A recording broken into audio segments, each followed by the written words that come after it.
morning, this is Michael with this week's Universal Principle. And if you live in Utah, then you will know that it is snowy outside. We got at least a couple feet, and it's still snowing. So I probably won't be going too far today. Figure I'll stick around rather than driving around with all the crazies. Anyway, today's Universal Principle. We live in what we radiate. And the fascinating thing about this one is that when we are in something that we radiate, we get a thought, and that brings up emotions from our subconscious, and then we radiate that, but we can't experience what it is we're radiating. So it gets to be kind of a conflict when we try to experience something or feel something that is outside of us, like getting love from another person rather than being love and giving love. It creates a confusion because we bioenergetically cannot experience something unless it's happening to our body or to our energetic field. So the only way we can experience something is by radiating it outward, and then we experience it because we live in it. But we can't experience anything that is not that we're inside of. So it has to be put out into the world.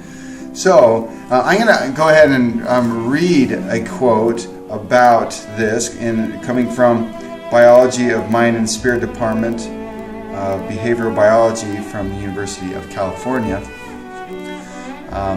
It is an axiom of bioenergetic analysis that what a person really feels is his body. He cannot feel the environment except through its action upon his body. He feels how his body reacts to stimuli proceeding from the environment, and then he projects his feelings on the stimuli. Thus, when I sense that your hand is warm as it rests upon my arm, what I feel is the warmth in my arm that is produced by your hand. All feelings are body perceptions. If a person's body does not respond to the environment, he feels nothing. So just to reiterate, you can only experience love as you send it out. So this is where we need to pay attention to what we think and what we feel, because this is what we're radiating. But it can be an interesting dynamic because you won't know what you're radiating necessarily. It's something you live in. It's kind of like a fish in water. That's why when people meet you for the first time or know you, they know what you radiate, and you may not. So it's useful to get feedback, and it's useful for you and I to know that we live in what we radiate. So that's what's happening. For me, when I shifted from trying to get love from one person and started opening up to just love everyone, and I was radiating love because I was loving everything and everyone, what I found is that people were loving me more because I radiated that and lived in that. To the point sometimes where I don't even feel worthy because I get so much love from other people. I'm thinking, I don't deserve this. I'm sometimes a total jerk, and that's not cool. But the only conclusion I can come to is I must be radiating that, otherwise I wouldn't be experiencing it.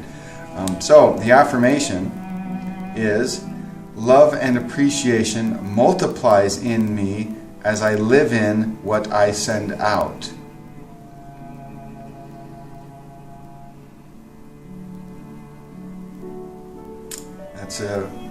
That's pretty powerful for me. And when I really learned this myself is, again, I was married and I got divorced, and so that confused me because I thought I would be married forever, because that's what marriage makes you think, at least at the first time. You're like, oh, it's got to be forever. So when it doesn't happen, you feel like this big failure. But what I realized I was doing is I was focusing to getting all my experience of love from one person, meaning my previous wife. And when I stopped doing that and I opened up just to everything, to love everything, the people in my life started loving me more. At least that was my experience. So one more time with the affirmation. Love and appreciation multiplies in me as I live in what I send out. Thanks for watching. See you next time.